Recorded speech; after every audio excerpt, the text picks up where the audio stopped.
No, You bet. Good to be with you. Great to be here. Now, I kid about that, but from where we're standing, I often came down here, and I think you and I had lunch one time, Scott, right. And we were talking about it. I said, how do you keep your sense of reality in this place? I've never seen more pomposity walking around the street, more self-important people in one place in my whole life. So how do you stay grounded in all that? You get to go home at night sometimes, right? I don't get to do that much. I guess I could, but you got to know who you are before you come here, mm-hmm. and you better stay connected with the folks back home. Don't think that Washington is reality, because it's in many ways not. So for me, the answer is just get home to my family, get home to the good people of York County and Pennsylvania, and make sure what's on their mind is what's on my mind.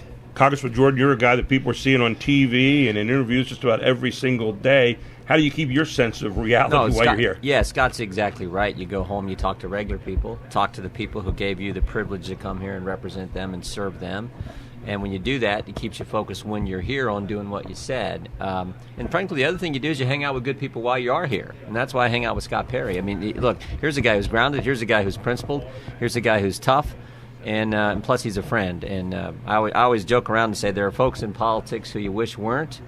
Most of them are Democrats. But then there are people like Scott Perry, who you are glad chose public service and chose to be here. So he's a true friend and a guy that when you're in a good fight, on a good debate, and you're fighting for the things that folks back home want you to fight for, there is no one I'd rather be standing next to than the general from the 4th District of Pennsylvania. Speaking of fight, I mean, it seems like a place where that's all you hear about anymore, the fights that happen daily between the White House and the Congress and so forth. You're a guy that's had attacks on you. You're a guy that's had to put up with all that kind of thing.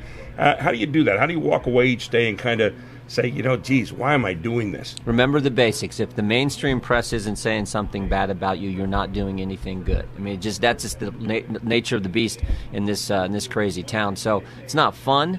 Scott's going through it right now in the campaign. We've had it over the last 2 months. Ridiculous lies being told about us, and the press repeats the lies. So just part of the deal. But when you go home and you talk to regular people, and they walk up to you and say, you know what, we're praying for you, Congressman. They walk up and say, you keep fighting. You keep holding the DOJ and the FBI accountable for the things they did a few years ago. You keep holding the IRS accountable. That's when it's worthwhile, because those are the folks who gave you the privilege to come here and serve in the United States Congress. So you keep that in mind. You can deal with it. Scott, you and I oftentimes talk off the air when you're doing an interview with us each month, and on the air you'll talk about what's going on. And off the air, I'll say, "How's it going?" You go, "This is nuts. It's crazy." How would you describe the times we're in right now? Well, there's not a lot of middle ground, unfortunately, and I think you see that, Gary. I mean, unfortunately, I think at least in my past, look, you had neighbors you disagreed with on political issues, sure, but you still got together in your backyard, you had a hamburger, had a glass of tea, whatever, drank a beer. Now it's, I can't be with that person because they had a Trump sticker on their car, or I can't talk to that person because they voted for Obama. To me, that's a strange time. Look, and I often tell people this, me and my wife disagree on some things, but we're in it together. We love each other, and it's kind of like your neighborhood. I mean, you're all in this together, and she's always going to be right at the end. Well, when it comes to my wife, you got that right, Gary. Exactly, so, yeah. But Congressman, you look at this right now, and a lot of people looked at before the election, the presidential election 2016, they said there's not a lot getting done down here. There's a lot of talking. There's a lot of, and it's almost like the talking about it thus was getting it done. Along comes a guy like Trump who doesn't know anything about this and comes down here and says, now we're going to do. Now we're going to do. And it almost seems like doing is the anathema to where many of the establishment type people were before, Republicans and Democrats alike. Well said, Gary. And this president, the 19 months he has had, truly amazing. Truly amazing. Regulations down, taxes have been cut, economy growing at 4.2%, unemployment lowest in 20 years. Gorsuch is on the court. Kavanaugh is going to be on the court soon. We're out of that crazy Iran deal. The embassy is, in fact, going to Jerusalem, and the hostages are. But this president's done it in 19 months, and the left, it drives them crazy. They can't stand the fact that this guy's succeeding. And when you talk about the division, so much of it's driven by the left just cannot, they cannot fathom, they cannot deal with President Trump and the things he's getting done. And they come after anyone like Scott and I who are standing with the president, trying to help him accomplish the things we told the voters we're going to do. So it's been an amazing year and a half. You'd never know it if you just watched the mainstream press. But we got to keep fighting. And there's a few other things that Congress hasn't come through on building the border security wall, reforming welfare, repealing and replacing Obamacare that we got to get done as quickly as we can.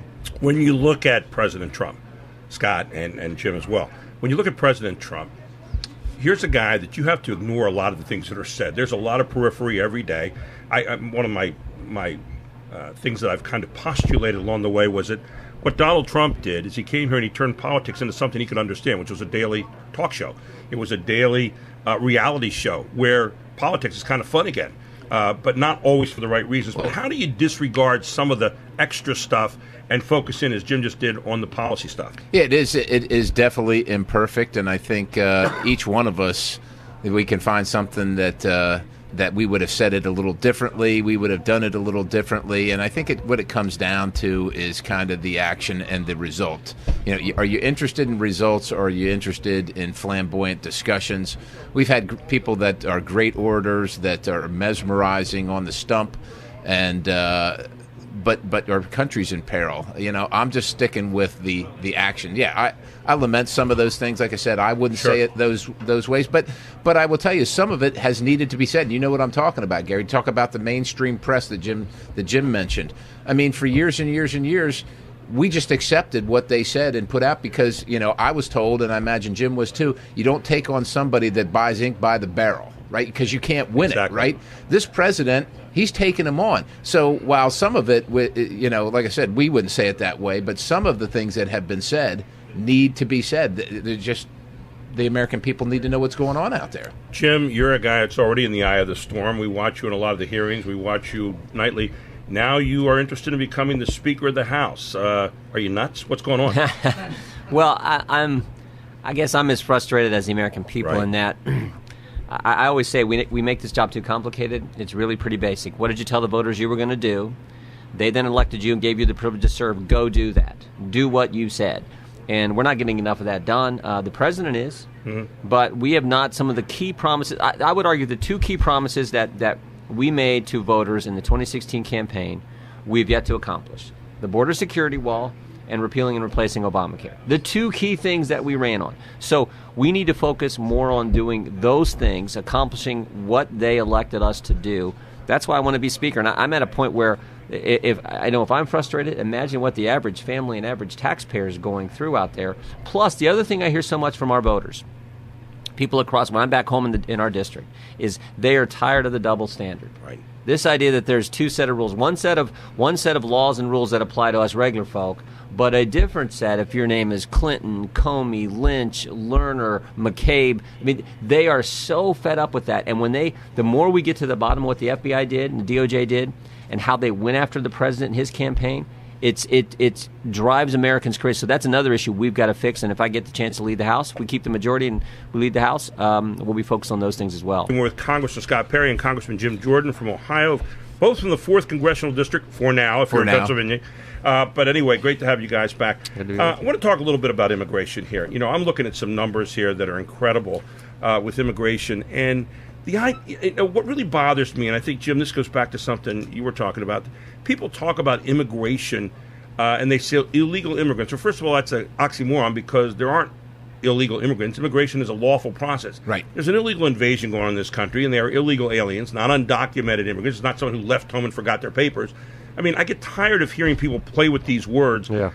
Your thoughts about that? No, you're exactly right. And as we said, I think the American people spoke loudly and clearly in 2016. They made an individual president that no one said could win, and yet he did. And he won on largely this issue, which is every sovereign nation has a right and should be able to control their border and know who's coming and who's going. That simple, fundamental principle was what the election was so much about, and yet we haven't got it done yet. And so, like we said a few minutes ago, it is time to build that border security wall, get rid of this crazy sanctuary city policy, stop the visa lottery, end chain migration, all those key things that go to a sovereign nation being able to control its border. And that's what we're focused on, and we should be getting some of that done this month before we go home and finish this campaign. We're talking with Congressman Scott Perry, Congressman Jim Jordan. Scott, earlier this year you put out the Tuition Fairness for Citizens Act, and it's a bill that recognizes that states that offer in-state tuition rates to illegal aliens are actively working against the federal government's efforts to combat illegal immigration. Talk about that. Well, that's exactly right. So what's happening is people that are here illegally, and they're illegal foreign nationals. They can get in-state tuition. Meanwhile, let's say you're serving in the military and you're deployed to some state or another, but you're not from that state. So the person that's here illegally is getting lower tuition costs than you are, and receiving federal. The institution is receiving federal funds to offer that. It's absurd. And so my legislation seeks to say, look, if you're going to offer people here lower tuition costs than people that are citizens, then they're here illegally, you can't get the federal funding. By the way, I do want to mention here that Scott has got on these beautiful cufflinks and a long sleeve shirt. Jim really does have his sleeves rolled up all the time, right? Yeah, I'm just a country boy. I don't have that class that Perry panache, has. is that right? The general. He has to look like the general too. Jim, talk about the Freedom Caucus. So many people have watched you guys, and there's a lot of us that sit back, and I'm one of them, and yearns to hear more of that kind of voice. Thank you. Why is that such an anomaly right now? I remember when we first came out and the Freedom Caucus was getting tattooed there in the beginning because you were holding up different things, and they said, oh, the Freedom Caucus is holding them up. And I'm thinking, no. It's good that someone's putting a voice in there. How do you get that to become the majority voice, not the minority voice here in D.C.? Well, our mission statement, when we formed our group with Scott and a handful of others, and now we have 30-some members, our mission statement talks about the countless number of American families who feel like this town is forgotten. Right. Our job is to remember them and to fight for them, to do it with a smile on our face, to do it in a productive way, but to actually come here and do what we said. And it's one of the reasons I look forward to getting on the plane and flying back here or driving back to this town, is because I know there are people like Scott and others who are willing to do just that. So that's all it's about. Now, if you read the mainstream press, you'd think we're some group of evil, terrible people. But it's really that simple. What did we tell the voters we're going to do? Let's go do it. Let's do it with a smile on our face, but let's actually do it. Let's tactically, strategically figure out the best way to accomplish what we set out to do and what we were elected to do. And yet, the whole makeup of this town is anathema to that. The whole makeup of this town says, no, that's not the way we're going to do this. You're here, you're going to play by a certain set of rules, you're going to play the political game, and maybe if there's anything that Trump brings to the table, and you guys bring to the table with the Freedom Caucus, it is, well, the other game wasn't working. We're not getting things done for the American people. Well, we're getting How do we things change it? done. We're getting things done for people in Washington, D.C. But Right. I will tell you this too. They'd like to characterize the Freedom Caucus as the obstructionists, and we're stopping all the progress and so on and so forth. Look at all the positions the Freedom Caucus has taken. You can find them in the Republican Party platform. Mm-hmm. This is not something. What you ought to be asking everybody else in the Republican Party is, why aren't they supporting their platform? Because if they were, they'd join the Freedom Caucus. Now, I'm an old basketball coach for 41 years, and I know you're a wrestling coach, and I don't want you to give away all your secrets, but let's say this time next year we're saying Speaker Jim Jordan, and I get you over here to talk to me again. What does Speaker Jim Jordan do when he gets into that position as far as starting to kind of get this thing going in the right direction?